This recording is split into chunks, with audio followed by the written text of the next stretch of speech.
that note, we shall move into our next discussion, and that is going to be our unlocks and the meta.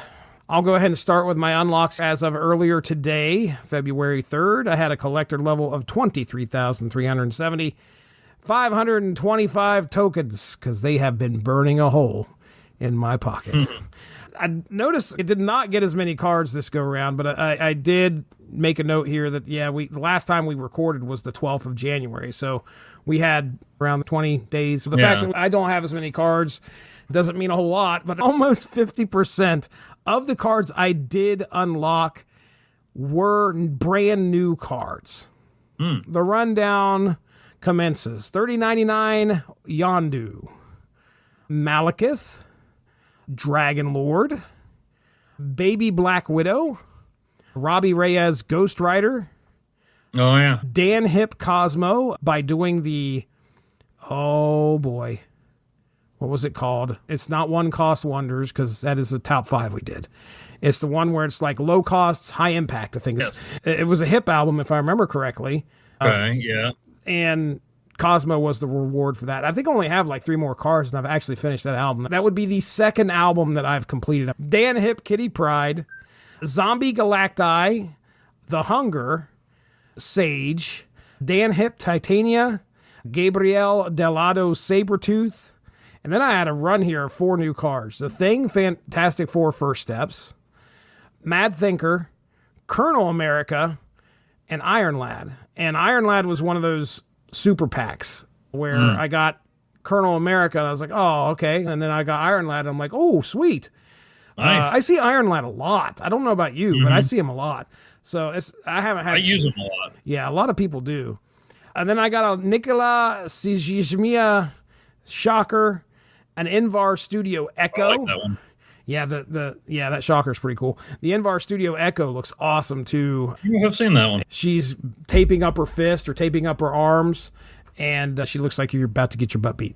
And then from Sanctum Showdown, I got my season. I guess it was they were giving out season 4 season passes or season. There was a seasonal series 4 that I think was a prize on the ladder, and then a regular series 4 you could get from the shop. Okay, so I got I hit the ladder one, not LATTER, but LADDER. Gotcha. I got the one on the ladder, and that was Wade Wilson. And I was okay. I would have rather got. I think the only other 2 in there are Deafening Chord. Well, for me, the only other 2 in there are Deafening Chord, and is Majestic Wingbeat in there? Yes. All right. So anyway, I ended up with Wade Wilson, which I will probably never play. At some point, he's got to get reformed or something. They got to do something to him. I think I pulled him in an Erisham deck where they had like Death's Realm or something, so it was actually kind of helpful. Oh, well, all right. Well, I mean, when you get him randomly generated and the right location pops up. I was going to say. Still not going to build around him much. But. Right. 9 brand new cards out of, I think, 21 cards all together, 20, 21, 22. So, yeah, I mean, a fairly decent ratio of new cards to just variants. And I'll talk a little bit about one of my favorite cards I got out of there in the meta. But that's it, man. What do you got over there? Let's see. I'm at a 28,824 collector level with 3,950 tokens. I started off with a Baby Silk, and then your buddy Pixel Sentinel. Oh, nice. Get the avatar, and then we'll talk. Things are not going the way he expected. I tried my luck with some dragons, ended up with Fantomex, but that's okay because I wanted Fantomex. Okay. Gold Split Agony. Nice. Got an Inkpulp Luke Cage, which looks cool, especially because he's in his classic costume. Good. A Michael Ivan Darkhawk. Got the Venomized Craven. Okay. Then I got Weapon X from a Seasonal Series 5 pack and Dragon Lord. Okay. Got a Pandart Blob and a Noir Cyclops. Interesting. Then I got your pal Majestic Wingbert and Lindley Iron Fist. Got a Pixel Craven, a Baby Toxin, and then I beat the system because they had those special tarot packs. And I got a tarot variant of Friga, and I didn't have Friga. So that automatically gave me Friga. Nice. Got Dragon of the Moon. Also got a Yondu 3099. And then I got the Seasonal Series 4 pack on the ladder and the regular Series 4 pack from the shop. So I got Chameleon and Hellion. And for the moment, I have all the Series 4 cards. That's amazing. When you said that, I was like, wow. I don't think I'm anywhere close to getting the Series 4 cards. But just like you said, that means that I probably invested in more Series 5 than you did Series 4. Of course, I got a few series on 2 occasions that made me aim for those Series 4 cards. I got Series 5 cards in my Series 4 pack. Yeah, and when you told me about that, I was like, oh, well, I'm going to start aiming for the Series 4 cards then. Yeah. You can't beat getting a Series 5 out of those things. So now I don't have that option anymore, but I'm sure there will be some Series 4 cards this season. What's your favorite card you got out of there? I mean, Dragon Lord is hard to beat. Right. Haven't done much with Friga or anybody else. I tried a Surfer Chameleon deck and didn't really go anywhere. But probably it's Fantomex. Okay. I did do that dual destroy discard deck with him and Wild Child and had some fun with it. Cool. Probably Fantomex. Well, then we'll roll right into the meta discussion because my favorite card was Zombie Galacti. Very surprisingly, was it my favorite. I put together a deck. I was just like, okay, all I got to, I mean, really, it's kind of simple. And I don't know why initially when this card was dropped, I was never really impressed. And I think a lot of it had to do with the fact that I didn't have it. And every time I played against it, I never saw it work. Like nobody could get it to work. I don't know what the deal was. So I started finally figuring out like, okay, all I got to do is get this guy pumped up. And then if I can get him out on turn 7, it's so funny because nobody is expecting what's going to happen. Expects the Zombie Galacti.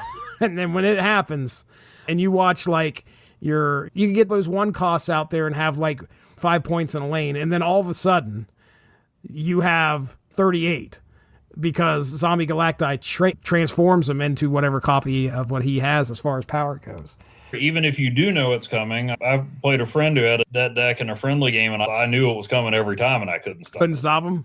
Yeah. So I'm a big fan. Put together the deck, and I was doing fairly decent. So it was mostly, like I said, it was Gwenpool, Forge, and Galacta. Anything that would give Zombie Galacti a bonus. Agony, I think, also helped, if I remember correctly. I remember there were situations where I was like, does it have to have this power when it is solely in my hand and gets laid down, or can it absorb the power same turn and become that? I think Agony allowed it to be bumped up as well. I'll probably have to double check myself. The one that killed me when my friend was using it was he would play Maverick. Ooh. Activate Maverick before he put down Zombie Galacti. Yeah, I don't have Maverick, and I probably would eat that combo up. That sounds delicious. Just like a set of brains. Top stories, Marvel Snap. I'm going to share my screen. We don't have to get into in depth here. Here's our top few stories. This was a really good story right here from user Left On Lights from 23 days ago. This guy got his grandpa to play Marvel Snap, and he became really good at it. Huh. And then his iPad broke, and they put together a fundraiser for him and got him a new iPad so he could play Marvel Snap. I thought that was pretty cool. Yeah. So that's awesome. I already showed you more Meat Perfect card, man. That was 8 days ago, top story. And then there was, the reminder of what happened, the snapping from a year ago when the snap happened and nobody could play it because it was a situation where the parent company of TikTok owned some kind of weird thing was going on. And ByteDance. I was giving everybody a hard time around my house about ByteDance. That's right. I get everybody around my house a hard time because they couldn't get into TikTok, and then I couldn't get into Snap, and I went upstairs and I was like, oh no, guys. It was, the tables had turned. And then our top meme of the month, it was Overdrive 22 days ago. Welcome to High Voltage Overdrive, the mode where your deck is made up and your plays don't matter. I had fun with it. It was crazy. Oh, yeah. It was a good time. So there you go. I can't remember what I used. You could use anything, and I think that Yeah. meme is right. If you wanted to, the core fun factor of high voltage overdrive is just like, don't use the banned cards and throw anything you like in the deck and see what happens, because you're going to have the chance to play them. So, all right, there we go. That is my meta discussion. What do you got on your table there? I did not make much traction this season, but I still had fun building decks. My Sanctum deck did all right. I think I sent that to you. Somebody slapped me around pretty good using High Evolutionary, and I'm like, hey, that makes a lot of sense in Sanctum. So I put a deck together and threw in a couple cards that go along with Sanctum, and it did nothing. No. It didn't work for me. So I mainly stuck with my Guardians of the Sanctum, which had the Drax and Gamora, but also liked playing the leader there, because I figured, well, I just line up wherever the points are by turn 6 and match whatever they play. I played Aurora in there, experimented with Lin-Lee, and had the Superior Spider-Man in there. Nice. That one was pretty consistent for me. I didn't have any trouble climbing the ladder there. And once I got those Series 4 cards, I was like, I'm good. Yeah, I was the same way. I took it down to pretty late where I was playing last night and got up there and got the cards and then dipped out. But yeah, I think as far as Sanctum goes, I remember last time I was playing Sanctum, I was using Vision, and I was able to run the table with Vision, or get Vision out there, just move them over to where the points were, and then add whatever I was going to, and then I'll move them over wherever. I could not get that going for some reason. So I started using my Strange Supreme deck, and I was actually really going decent. The big thing with the Strange Supreme deck is by turn 6, to drop, oh my goodness, what is his name? Living Tribunal. And just spread all those points out. The Strange Supreme's been eating. That makes sense. I was actually doing really decent with that. So I skyrocketed. The ladder, at first I was like, well, this is going to be a grind. And then I realized you could make up the next rung of the ladder in about 4 games. Like 3 or 4 games. It was kind of quick. As long as you were winning. Obviously, if you're losing, it's going to be a little longer.